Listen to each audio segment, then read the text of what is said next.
আজকে আমরা অনেক সুন্দর একটা জায়গায় ঘুরতে আসছি। এখানে একটা স্মৃতিসৌধ আছে, পিছনে একটা, এটা কি, এইটা পিছনে এটা দরবার শরীফ।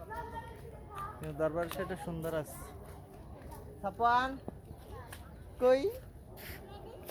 হ্যাঁ, এটা কি, এটা কি, এটা কি?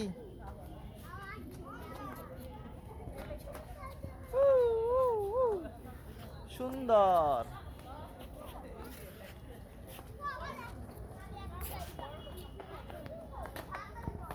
টাটা দাও, টাটা দাও।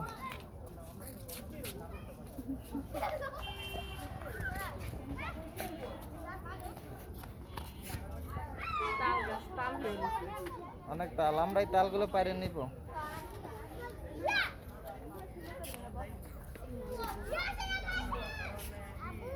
হ্যাঁ হ্যাঁ, এটা এটা বন্দর, নারায়ণগঞ্জ, মুন্সিগঞ্জ।